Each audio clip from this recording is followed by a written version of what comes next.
हम सब बैंक में पैसे जमा करते हैं और बैंक इसके बदले में हम लोग को इंटरेस्ट भी देते हैं। तो बैंक खुद कैसे पैसे कमाते हैं, ये कभी सोचा आपने? बैंक हम लोग जितना पैसा जमा करते हैं उसके इंटरेस्ट में और बैंक उससे ज़्यादा हमको दे देते हैं। फिर बैंक कैसे पैसा कमाते हैं, चलिए इसी बात को आज जानते हैं बारीकी से। नमस्कार, विकास बोल रहा हूँ। थोड़ा सोच कर देखिए, बैंक आपके पैसे के साथ करता क्या है? ऐसा तो होता नहीं कि आपका पैसा लिया लॉकर में रख के ताला बंद करके चाबी लेके रख दिया। ऐसा तो होता नहीं है। वो सब सिर्फ फिल्मों में ही किया जाता है। बैंक आपके पैसे को इस्तेमाल करता है दूसरे को लोन देने में, किसी और को लोन देके। मान लो कि एक बैंक में आप ही सिर्फ एक कस्टमर हो, तो आप बैंक में 100 रुपया जमा किए हो। 100 रुपया आप जमा किए हो तो वो 100 रुपया जो है बैंक दूसरे को लोन में दे देता है, वो रखता नहीं है अपने पास। दूसरे को लोन पे दे दिया। लोन पे देने के बाद 1 साल में 8% उससे एक्स्ट्रा लिया। 100 रुपये का 108 रुपया उससे एक्स्ट्रा लिया और 4 रुपया आपको जो जमा किया तो आपको 104 रुपया वो एक्स्ट्रा देगा। और 4 रुपया जो है बैंक खुद रखता है। लोन में जिसको देगा उससे 8 रुपया एक्स्ट्रा लिया, 4 रुपया आपको दिया, 4 रुपया बैंक ने खुद रखा। तो यहाँ पे बैंक का 4 रुपया जो मुनाफा हो गया। इसी तरह से बैंक जो है अपना काम करता है। मान लो कभी ऐसा हो गया कि आप 100 रुपया बैंक में जमा किए हो और वो 100 रुपया दूसरे को बैंक में लोन में दे रखा है। तो अर्जेंटली अगर आपको वही 100 रुपया उठाना हो तो अब क्या होगा? 100 रुपया तो बैंक के पास नहीं है, क्योंकि वो तो दूसरे को लोन में दे रखा है। ऐसी सिचुएशन जो है बैंक के लिए बहुत प्रॉब्लमेटिक हो जाता है।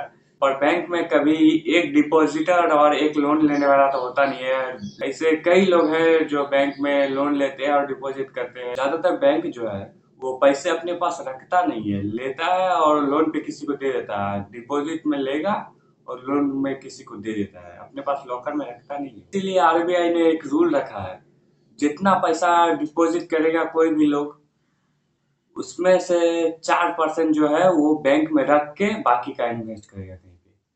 जैसे आप 100 रुपया दिए हो, उसका 4 रुपया वो रख लेगा अपने पास, उसके बाद बाकी का जो बचा हुआ पैसा है वो दूसरे को लोन में देगा।